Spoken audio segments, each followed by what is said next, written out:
Hello, dear passengers. This is your captain speaking, and we are about to take off for another episode of Adventulina.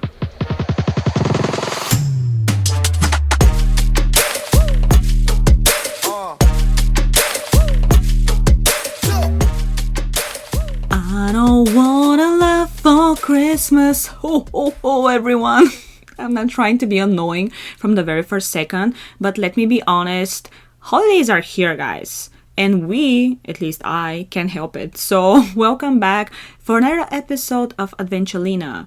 This, in fact, will be the last episode for this year, and it's also episode number 13, which is my favorite number. Coincidence? I don't think so. I was telling you guys in the previous episode that every time I decorate for Christmas, I play All I Want for Christmas Is You by Mariah Carey, and I play it as long as I finish decorating. This is basically the only time of the year I play that song, only on decorating day. You won't hear me playing it any other day. I only get to listen to it on Christmas markets or in stores, whatever, out of my control. So I was telling you guys last time and I realized that I never played the song this year. I literally told you about this little tradition, and a few days after, I decorated my tree and completely forgot about this cute little tradition. I reminded myself of it while I was in San Antonio and I heard the song playing somewhere. And I do have an excuse. I realized actually that since I moved to San Francisco, I haven't really had a Christmas tree. And let me explain why before you judge me. First two Christmases that I spent in San Francisco, I was dog sitting my friend's dog while they were gone. So I got to spend weeks at their place before, during, and after the holidays. So I didn't really decorate my place back then, which means I didn't get a tree for those first 2 years of me being here. It was just pointless as I wasn't going to spend any time home. I was pretty much enjoying their decoration. The third Christmas after I moved here, which is last year, I went on a 3-week trip to New York and New Jersey, and again, before, during, and after the holidays. So I wasn't home at all, and it was pointless to decorate because I wasn't going to be there and enjoy it. Realizing I didn't keep my tradition, which is to play goddamn All I Want for Christmas Is You while decorating my tree, I decided to start a new holiday tradition. I've mentioned before to you guys that I collect magnets from my trips. This is the only kind of souvenir I get from every place I go. Sometimes I buy stickers or other stuff, but the only real collection I have is from magnets. So this year I decided to start collecting Christmas ornaments. Sue me. Yep, I'm going to start buying Christmas tree ornaments from not each place I go to, but from each state and country. Places will be too much. I think states and countries are enough. And my new collection was started with an ornament from Texas. First, let me start from my most recent trip. Just like a week ago, I came back from a Texas-Washington trip. I went to San Antonio for a few days and then stopped at Seattle for a little bit.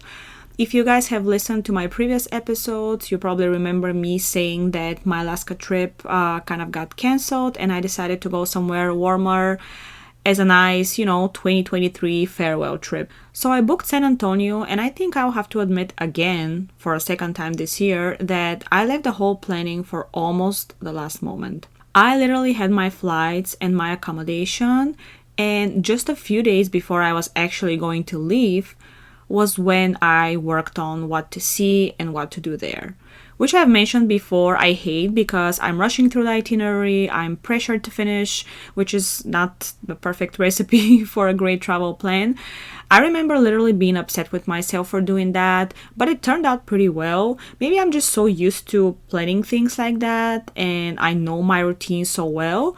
So I know how and where to look up, and that makes me calm that I have enough time, I guess. In my defense, I'll also say that I had just returned from another trip to Texas and New Jersey, and I really didn't have time to adjust myself back to life in San Francisco, and it was already time to leave again. But hey, I'm not complaining. I'm just saying maybe sometimes when you have trips so close to each other, you end up being a little more unprepared as there is no time in between. Anyway, I still managed to book so many things, which I was surprised by. So, somewhere in between other trips, work, recording, and other stuff, I got to pack and found myself at the airport again. I don't know if it was me being tired and having no rest for weeks, maybe months actually, or I was distracted by some personal stuff, but I can assure you guys, I think this is the trip that I have forgotten most things for. I was literally at the door when I reminded myself that, again, I was going by myself and there was no one to take photos of me, so I needed my tripod, which sometimes I bring and I never use, but sometimes it's nice to have the option when no one is around. So I packed the tripod the last moment and barely fit it in my backpack. Then I almost ran downstairs because my Uber was waiting for me. Here is the moment to mention that every time I use Uber or Lyft, I don't just wait for a specific brand of a car or a color. I only care about the plate number. Tons of people have gotten into the wrong car by not checking the plate number just because, the color matched what they were waiting for. But no mistake can ever happen if you look at the plate, right? So that has been a habit for me, and with so many stories I have heard of people, especially girls, getting into the wrong car and experiencing some weird stuff, I don't compromise with that. So back to me leaving for San Antonio. I was on the street, the car was already there. I literally just put the carry-on in the trunk and I was about to get in. And then I freaking realized that I didn't even check if that was the car for me. I know it was like 4 a.m., but you always have to check. So I tried to step back and check the plate number, and the driver saw me and he was like, "It's okay, it's me." Which I found a little weird at the moment, but I just laughed and I guess that was it. A few minutes later, we were already on the highway, and whoever lives in San Francisco knows that once you're on the highway, you don't get off. It takes you all the way from the city to the airport. So here we were cruising, and all of a sudden the driver takes an exit. And I was like, wait, why is he getting off the highway? Like the airport is straight ahead. Then he makes a turn to some goddamn creepy street, and my poor heart starts to race as shit. I could literally feel the fear in my chest, and my still asleep brain was already thinking of, who knows, I'm leaving for vacation and how to call someone without making it obvious so this guy won't kill me, Then I was like, it's making you go through here for the airport? And I don't know if the guy was creepy by nature or it was just me tripping, but he kind of looked aside and I could only see part of his face because, it was dark. It was like 4 a.m. Then he goes, "We're picking up another passenger." Oh, the relief I felt at that moment, you guys have no idea, I swear. So in my defense, when I book rides with Uber or Lyft, I always look for the cheapest because I'm not usually in a rush to get places. Even for the airport, I always leave much earlier so I have time to react if something happens. So I'm okay with waiting and paying less. The shared rides that combine passengers in the same area are cheaper, so often I get to book those, but I never get to ride with anyone else, as it's not necessary for you to, get a ride buddy. It depends on how busy it is and if there is someone who needs to be picked up close to you. So this morning, I obviously picked the shared ride option to save some money because yes, sometimes the price to get to and back from the airport is half of the airplane ticket you bought. So I didn't see also my phone notifying me about another passenger who we were going to pick up. But anyway, I literally thought that I was being kidnapped even before I made it out of town. I was like, damn, to be kidnapped here where I live? Not even in a strange city, not even in a city I've never been to, and I'm walking all day by myself. Bummer. Imagine just waking up and almost immediately having to jump into a car catching a plane. I just got tricked. It wasn't until we picked up the other passenger and we were on our way, this time for real, when I realized another thing. I forgot my travel pillow, which sucked because some of my flights were about 4.5 hours. Another bummer. I was like, okay, at least, I took one of my big winter jackets because I knew I was going to Seattle after that and I knew it was going to be cold. So I'm like, okay, this could replace the pillow, And I was already excited about San Antonio, and I was pretty sleepy at the same time. I surprisingly managed to sleep for a little bit on the plane, which has always been impossible to me. I guess I was so goddamn tired that I finally was able to do it. And I got to San Antonio. Weather was kind of shitty. It was overcast, but actually warm. Turned out that I got lucky and literally caught the last hot weekend. As of the day I was leaving, it was supposed to start raining, and I saw on TV they expected some blizzard. I was like, hell no, I'm out of here. Here's the moment to mention that as I was kicking off my day in San Antonio, I realized I forgot the part of the tripod that holds the phone. Absolute moron. Because as I said, I reminded myself to take the whole thing literally the last moment, so I was in a rush and I guess I only took the down part. I didn't have the essentials, so the rest was totally unusable. I didn't really regret that I couldn't take photos. I actually regret having to bring this shit back, which meant less space in my carry-on.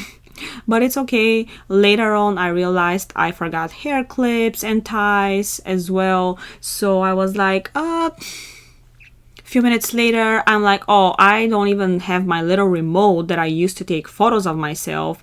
It's super small and helpful. It connects to your phone with Bluetooth and you can take photos of yourself super easy. But I was like, no problem, I have my Apple Watch. It's the same option. You can manage the camera from your watch and set a timer.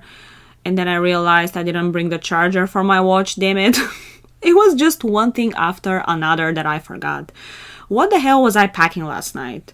And again, ashamed at times like this, but I guess it happens. I'm starting to feel really bad about how many mistakes I've made lately due to so many trips in a short time. No time in between. Sometimes I can't process what happened yet and I'm already on my way to somewhere else. But again, not complaining by any means. So I spent 3 days in San Antonio and I loved every second of it, guys. I didn't really know what to expect. Of course, I knew the main attractions and tourist places, but I ended up loving it. The Riverwalk area was absolutely my favorite part. All the lights and all the Christmas decoration makes this part of the city even more beautiful. It was so romantic and I couldn't help but think how nice it would be to go there with your significant other. All the Christmas decoration was up and it really made me feel festive and excited for the holidays, which prior to that was not the case. It was also kind of hard to think of that wearing a tank top in 75 degrees. But hey, any Christmas I will take. Even the one where I'm sweating like a pig in like 100 degrees, which happened in Dubai and Abu Dhabi years ago. But anyway, the first evening in San Antonio, I went to the restaurant on top of the tallest building there, Tower of the Americas. This restaurant has a 360-degree view and also slowly spins around. So no matter where you sit, no matter what table they put you on, you will get the same view and you will enjoy all sides as you get to move the whole time. I had a lovely dinner by myself, picked their 3-course menu. This is actually one of my favorite things to do on solo trips, to treat myself at nice restaurants at least once during the vacation. It was a great me time, just sitting there, enjoying the view and the sunset, sipping my mocktail and getting full with the great food. By the way, their lobster bisque was really good. Customer service, though, wasn't the best. As much as I hate to say it, it kind of sucked, and it was probably because I was by myself. And my server decided to ignore me most of the time. But it's okay, I'm not picky and I don't need too much attention. In this case though, my server literally forgot I existed. Maybe I was a little aside of her section, not sure, but she forgot my drink and she wasn't going to bring it to me if it wasn't for me to remind her, which is fine. At least, I had water. I know some people though that would be much bigger of a problem for. Then a few more things happened, which I decided to ignore. At some point, the manager came over and started talking to me, I guess, to check how pissed I was. I was not pissed at all. I was fine. I was a little sad that they ignored me, but I wasn't upset or anything. I was very nice the whole time. Even when I got the check, I noticed she didn't add my drink. And at first I thought it was like a complimentary drink because I waited for so long to get it, you know? I thought the manager told her not to charge me for it or something like that. Even so, I told her, hey, I think you forgot to include my drink. I, wanted to make sure she's not gonna get charged for it or something like that. So I told her and she was like, oh, okay, let me check. She comes back with a new printed receipt and I took a look and she added a drink and a refill. I'm like, what the hell? Like, I literally told you that you didn't add my drink because I wanted to be a nice person and you charged me even extra over that. What the hell is that? Like, at this point, it was getting funny and I literally couldn't help it. It's not enough that I waited 20 plus minutes for someone to come take my order. And if it wasn't for the server next section, I would have probably waited even longer. It wasn't enough that they didn't bring me the drink until I asked about it, which was after my appetizer was finished. It wasn't enough that she took my bread and butter before I was done with it, but I couldn't tell her because my goddamn mouth was full. It wasn't enough that my pasta was late too and not even hot. And it wasn't enough that I told her about the missing drink, so I was not trying to save money off her. But on top of everything, she decided to charge me even more for what I ordered. I told her to add my drink, she added too. Anyway, I told her and she fixed it, but it was just so many things. I felt sorry for her at the end. Not sure if she was new. Thank God I'm not the kind of person who would make a problem from all this. I was even trying to be discreet when I told her about the drink. I didn't want the manager to see more shit was happening, but anyway. Back to this tower where the restaurant is, it's also an observation deck. I went there the other day and honestly, it wasn't anything wow. I'm not saying that because the view of San Antonio from above is not nice. I'm saying it because if you get to have a meal in the restaurant, it's kind of pointless to go to the observation deck as well. The view is the same. In this case, if you go to the restaurant, yes, you're gonna pay for an overpriced dinner as you pay for the view basically, but the overpriced food will basically cover your ticket if you go to the observation deck. The restaurant doesn't have an outside area, but it's good enough if you have to pick between both. Also, I purposely made a reservation for 5 p.m., of course, after checking what time sunset in San Antonio is. So I got to enjoy some time while it was still bright outside, and then I watched the sunset from up there, and then I enjoyed the night view. So my advice, if you want to spoil yourself, go have dinner at sunset time and skip the observation deck. As I said, I went to the observation deck the other day after I had dinner in the restaurant on top, and the best thing was that once they give you the bracelet for the observation deck as part of the admission, you can go in and out as many times as you want for the day, which was super cool. Not that I was planning on going back and forth, but would be a nice option for people who want to see San Antonio from above both in day and night, right? Just remember, almost no observation deck offers that option, or at least not many of the ones I've been to, and I've been to a lot.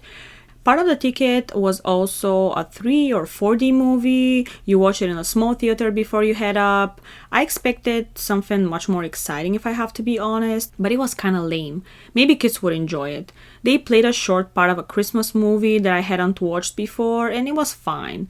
So after my first day in San Antonio, I was so tired. Like the week prior to my trip was exhausting and I never got to sleep more than 5.5, 6 hours. So I was already pretty tired. I went back to my motel the first evening and I was so ready to go to bed. I didn't care at all what time it was. I had already done everything I had planned for the day. So there I was, chilling in my bed, trying to watch something on the TV. And I was pretty sure I was going to go to bed at a reasonable time. On top of that, this part of Texas is 2 hours ahead of San Francisco, so for me, it was even earlier. As I said, I was trying to find something to watch on TV, and sadly, every channel I had passed was either goddamn news. Whoever knows me is aware that I hate news and never watch this shit. I would rather be uninformed than let this negativity in my life. Other channels were just shows like Forensic Files, some paranormal activity shit, and overall scary stuff that I wasn't down to watch while being by myself in a motel close to a highway in a strange city. So I was super excited to go to bed early, but I kind of got distracted and started checking the photos I took earlier. Next thing I know, it was already 1 a.m. Of course, this is classic me, wanting to go to bed early, then staying for 3 more hours in bed, trying to finish something, and ending up sleeping less. Anyway, I eventually did go to bed, and I was so tired that I slept like a baby, and I could not get up in the morning. Literally could not get up. My alarm kept going off from 8:30 a.m. to 10 a.m., and I could keep snoozing if it wasn't for me to finally be like, okay, I'm missing valuable time out for sleeping, and that's something I never do even when I'm home. I didn't feel rested at all, even if I slept longer than the hours I usually sleep. It was just me being exhausted for weeks prior to my trip. On top of that, I was having nightmares all night long. Literally would have a nightmare, wake up from my alarm, then snooze and fall asleep again, then have another nightmare, snoozing again and falling asleep and all over again. It was horrible, honestly. You guys can't even imagine. And I have the most bizarre dreams you ever hear about, but that's another topic. During those 3 days in San Antonio, I couldn't help to compare prices between Texas and California. Everyone knows how goddamn expensive California is, and it's always nice to go somewhere and be like, damn, that kind of feels like it's for free. I guess that's one of the best things about living in California, and especially in San Francisco. Wherever you go, it's always so cheap for you. I remember going to Disney World in Orlando, Florida for my 30th birthday, and everyone was like, oh my god, it's so expensive, it's so overpriced. We got there and it's literally cheaper than San Francisco, even in the park, so enjoy. Also, Uber and Lyft rides. Where I stayed, it wasn't a very nice area to walk by yourself when dark, I guess, or at least that's the vibe I got while I was researching my accommodation on Google Streets. So I knew I was going to walk to downtown every morning. It was a walkable distance, and I knew I was gonna get Uber or Lyft in the evening because I don't take chances when it comes to safety. Well, that was back when I didn't know how much cheaper it was going to be. So once I saw the prices, I was like, okay, I guess I'm not walking in the morning either. And I really can't believe some of my rides were less than $4.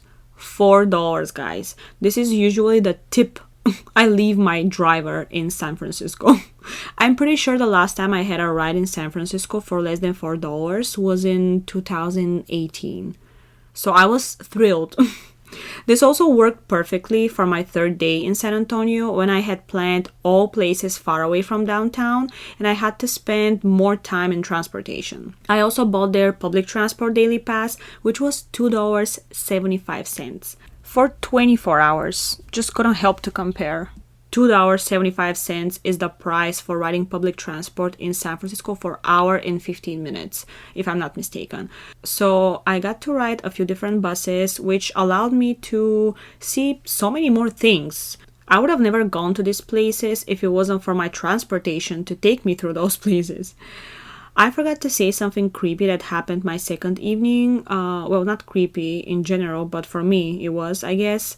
I was already in my motel and I was trying to play something on the TV again while I was getting ready for bed. And I put on a random TV channel and what do I see? The same freaking Christmas movie that they played in the theater with the 3 or 4D movie in the observation deck. I'm like, okay. What are the chances? I had never seen this movie until today, never in my life, and today I saw it twice. One of those times with absolute luck, considering me just putting on a random TV channel. Anyway, if anyone is planning on going to San Antonio, I would recommend getting on one of those boats on the river to enjoy a tour.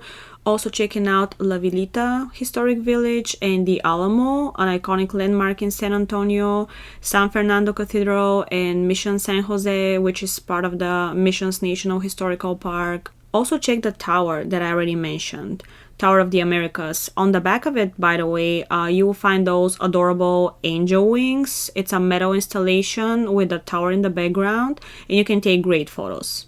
A walk on Houston Street is very nice as well. There are plenty of places to check out there. When it comes to museums, I highly recommend McNay Museum, a little far away from downtown, but worth going.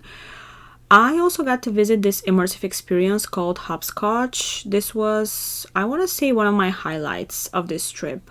They have different installations and cool decors for you to take photos with, along with a pool full of small plastic balls, perfect for silly people like me. The most memorable part of Hopscotch, though, was the secret room. There was a room with recording devices where people can share a secret. And this secret is supposed to be released weeks after you leave for, anonymous purposes. Which means when you get to that room, you pick up the phone, you can listen to what people have shared, and you can also record and leave a secret for someone else to listen to. It was very powerful, I gotta say. I didn't know what to expect when I picked up the phone and I started listening. It was very overwhelming and strange to listen to these people's secrets, all kinds of confessions. It was sad and powerful, but also inspiring. Also, somehow the secrets I've heard and the motivational things people had to say at the end were exactly what I needed at this moment. I don't know how, but I could relate in a way. So if you go to San Antonio and you feel like you want to share something to someone who's not going to judge, go there and share your secret. Also, while in San Antonio, don't forget to eat as much Mexican food as you can. So good. I went to the popular Rosario's and their pozole was so good. I also had puffy tacos. Another Mexican restaurant I checked was Original Republic of Texas, right on the Riverwalk. I had a really great time there, and similar to other experiences I've had, people I guess felt bad for me being by myself because they gave me a pretty nice table that I would assume they were saving for a party of at least two. So my last night in San Antonio, I got to my accommodation early, had some snacks, and needed to pack. I had to go to bed around 11 something because I needed to get up at 4:45 a.m., which is basically my Californian 2:45 a.m. So it was 11 something. I was already in bed, ready to fall asleep, and some freaking people started fighting in the other room, literally next room, a man and a woman. They were fighting, yelling at each other, then laughing, then doing it all over again. I was so pissed. Every time I heard them laughing, I was like, okay, that's the moment. They will make up and I'll be able to sleep. Please kiss her. Please make her shut up. And then they would just start over. They kept going out of the room, like chasing each other on the street, then going back to the room. It was so annoying. I wanted to sleep so bad, and it was already 2 a.m. or later. They kept going on and on. They would start being quiet, and then I would fall asleep, and all of a sudden they would start yelling again, and I would wake up. It was just horrible. After that, I would be sleeping, literally, more like taking a nap, and I would hear them through my sleep. And then I didn't even know what time it was. They finally shut up and I was so happy. Next thing I know, my goddamn alarm just rang. Literally a few minutes after they stopped fighting. It was one of those feelings that you are so pissed, but you have absolutely nothing to do. You're just helpless and you just sit there and you know you gotta get up and get ready for the airport. So I basically spent the whole night taking short naps and sitting in bed cursing these people. If I was in Bulgaria, I would have gone 30 times to tell them to shut up. But in the US, with so many shootings, which is not funny, I decided not to take the risk. So, they didn't sound like people I could ask to be quiet.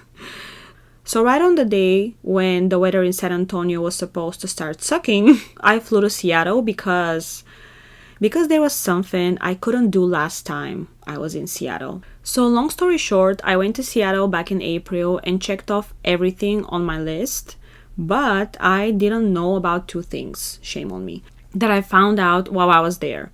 The first thing was the Starbucks Reserve Roastery, which is a fancy Starbucks branch where you can see how they make, brew, and roast coffee. Apart from that, they have a completely different drinks menu along with tasting and other things, so it's super nice. Back in April when I was in Seattle, I only knew about the original Starbucks store, the first one that opened in Seattle. So I went there, waited in line for 40 plus minutes to get my amazing lavender latte and my souvenir mug, and I was super happy. Next day, one of the girls in my hostel room shared with me that she went to the roastery, and I was like, damn, I have no time to do that. I already had planned everything and I just couldn't fit it in my schedule. So I was like, okay, I know I hate going back to places I've been to, but maybe someday I will go to Seattle again and we'll check it out. Then later on my last day, I hung out with a friend who lives in Seattle. We went out for a dinner and she was asking me about where I went, what I saw, what I tried, and she mentioned the Seattle hot dog with cream cheese. I repeat, hot dog with cream cheese, which I did not know about. Shame again. And this special hot dog, known as Seattle dog, sounded like something that I would absolutely love. First, I love trying iconic things of the places I'm going to. And second, I love hot dogs because I always relate them to my most hungry moments when I see a hot dog stand and I just run towards it like it's the last thing on the planet and it's the last thing I'm gonna do in my life. Basically, I love them so much because I appreciate them every time, because this is the kind of food that pops up when you're starving, when you're most hungry. It just feels so good to go out of a bar and to see those sweet people and just to, smell the fried onion. Oh, I'm craving one right now. Anyway, on top of that, I love any kind of cheese. Any kind of cheese. I always have at least 3 or 4, sometimes 5 different kinds of cheese in my fridge. I can literally eat cheese on cheese. So for me to find out that there was a hot dog that includes cream cheese, something unheard of to me until then, I was like, sign me up. But as I said, it was my last evening in Seattle. Most places like this were already closed and I was leaving early in the morning. I did check a few places, but I couldn't get the hot dog and I left the city a little disappointed. I don't know if I was disappointed because I didn't know about that, or I was disappointed because I would have to go back. Because as I said, if I don't do everything on my list for a specific place, this means I have to go back. Otherwise, I don't count it as a visited place. I don't know. So when I booked my trip to San Antonio, I booked with Alaska Airlines, which is probably the airline I fly the most with. And their flights very often have layovers in Seattle because this is where the headquarters of the company is. So I was booking my flights and I was going to have my connection in Seattle anyway when I reminded myself, wait a minute, why don't I just make a long layover and go do the things that I couldn't last time? It was just perfect. I was leaving San Antonio early in the morning, so what was I gonna do going back to San Francisco around noon? Chilling? Having rest? Hell no. I'm not the kind of person who comes back from vacation a day earlier, enjoys some relaxing hours, does laundry, gets ready for work, and adjusts back to the time difference. No, that has never been me. I come back last moment because first, I want to see as much as possible, and second, I most likely found a cheaper flight later in the day. So I go back home from vacation, throw my suitcase on the floor, most of the time I unpack, and go to bed completely exhausted, only to wake up in 6 hours, if I'm lucky to get 6 hours, and have to work. I don't remember coming back from a trip and having a few hours until bedtime. Or coming back at noon and having the whole day. No, I never do that. I always come back so late that it's impossible to do anything other than just go to bed.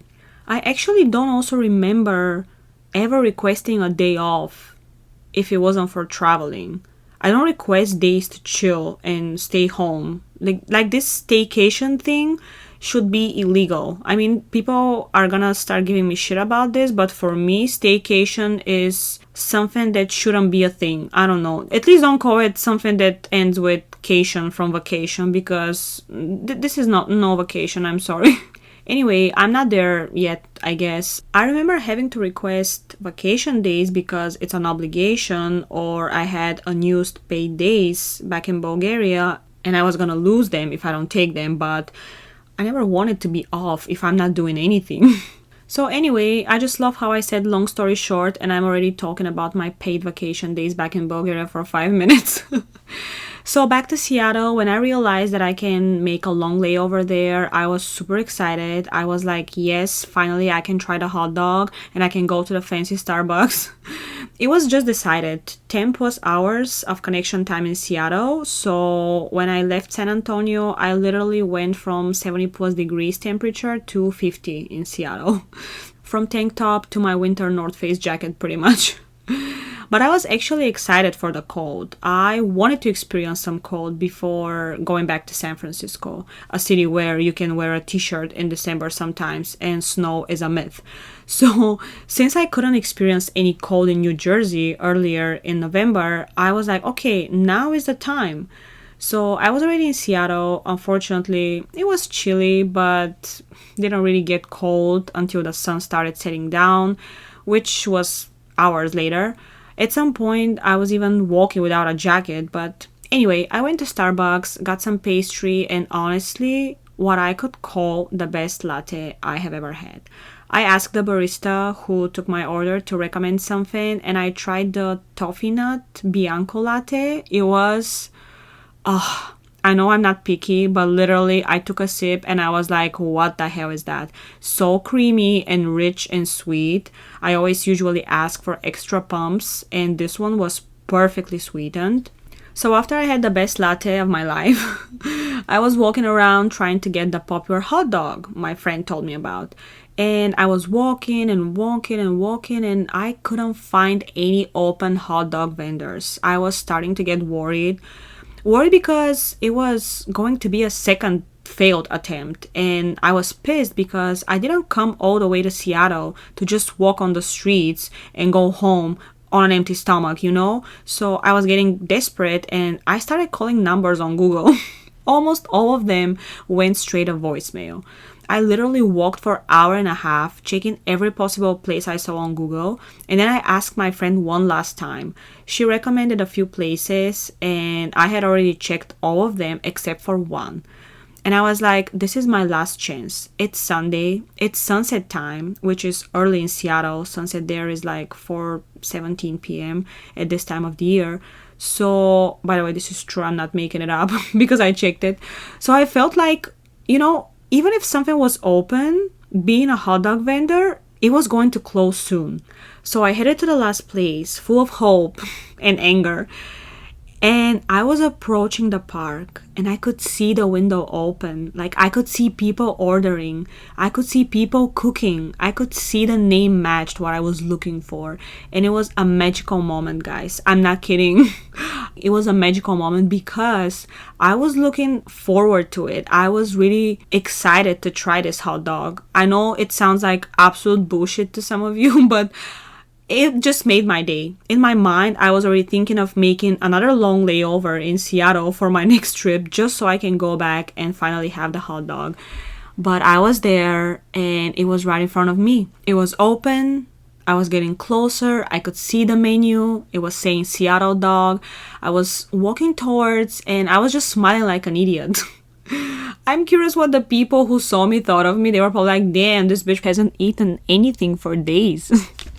Because I remember saying something like, fuck yeah, or something like this. Because, when you succeed in something, you've been wanting to succeed, the feeling is just so strong that it kind of goes out of your mouth. And you gotta say something, even to yourself, or in my case, out loud. So yes, I had the Seattle dog and I can say without a goddamn doubt, this was the best hot dog. The cream cheese makes the whole thing so much better. Like regular hot dogs are a blessing too, don't get me wrong. But once you try the one with the cream cheese, you can never go back. You will always crave it. And yeah, recap of my Seattle day was having the best latte in my life and having the best hot dog in my life on the same day. What a successful day, huh? I remember thinking, damn, I can go home happy and satisfied that I did everything I wanted to in this city. So if I never get to go back, I'm fine. And this was my last trip for 2023, guys. I was a little concerned that I was gonna come back claiming that and then go somewhere in California on one of the weekends. But I really decided not to do it, as 2024 is literally a few days away, so it's time for me to stay home for at least a little bit. I'm so tired that I really think this was my last trip this year. But who knows, maybe some friend will come up with an offer, and it's always hard for me to say no. Actually, I never say no to a trip, so I can't promise anything, you know me, but I am committed to stay home. And back to this episode being episode number 13, my favorite number. I just don't think there's a coincidence that this episode matches the time when I get to talk about how 2023 treated me and how I treated myself because of the way the year treated me. Meaning whatever happened, I would just go on a trip to distract, heal, or enjoy myself. I feel like after last time when we covered different presents for travelers and what to get for our holiday shopping, it's also time to admit that the year is over. I guess some recap is kind of needed. After all, it's 12 months, 365 days, 52 weeks that I guess deserve to be discussed a little bit. As you guys know me, I'm a person who measures their life by the experiences, not by the years, or at least I'm trying to. Who cares what your age is if you live a full life of what you love? Which for me is traveling. My way to compare years to one another is to see if I traveled more or less. That's how I know if the year was successful or not for me. Well, I can for sure say that 2023 was very successful in that aspect. I think I can pronounce this year the year of the big cities. Somehow I ended up mostly going to big cities, but still got to mix it up with some amazing nature spots and other places. But yeah, most of my destinations in 2023 were big cities, places I haven't been to, or big cities that I returned to. I added 5 more states visited to my US list, and I expanded my souvenir collection to the down part of my fridge door. But anyway, 2023 took me to some great places for the first time. Seattle, which I loved and enjoyed every second of, once in April and once literally last week for the best latte and hot dog. Phoenix, where I experienced 100 plus degrees, calm down, Fahrenheit, and I was barely surviving. Boston, which I hadn't visited since 2012 until this July, so beautiful and vibrant. Washington, D.C., the cleanest city I've ever been to, full of historical landmarks. Dallas, huge and small at the same time, my first Texas experience. My annual visits to Los Angeles and Las Vegas, 2 cities that somehow I always end up in at least once per year. Vegas was very special this year as I got to, again, get some Bulgarian food and on top of that, attend the Great Rice Festival. San Antonio, not that big of a city, but still deserves to be in this category of destinations, I guess. Then thinking of all the great small towns I got to visit as well. Niagara Falls, along with the amazing falls, maybe the most memorable trip of my year that keeps a top position of my experiences in general. Sedona, my birthday trip, and experiencing the energy of this unique place. Fighting my fears while enjoying amazing views of this American treasure. Returning to Tahoe for my first summer trip there, I finally got to enjoy not just the winter vibe of this amazing place, but also the heat and the beach.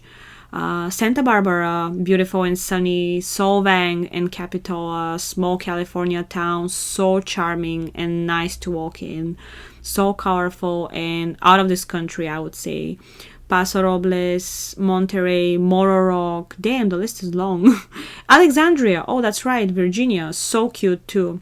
Going back home to Cape Cod, my first American home, where I got to see everyone I used to hang out with. It was such magical time, so thankful for those 10 days I spent there. Somewhere in between all those places, I also found time to attend I believe, 10 concerts. Yeah, gotta be 10. Because as I've mentioned, that's my other favorite thing and the one that I spend most money on after traveling.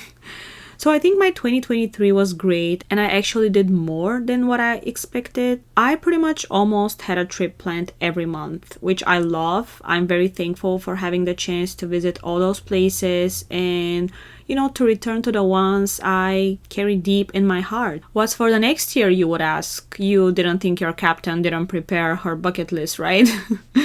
If you did, you were wrong. As I've said, my bucket list is endless and I'll have to live another life, if not two, to be able to check off everything I have there.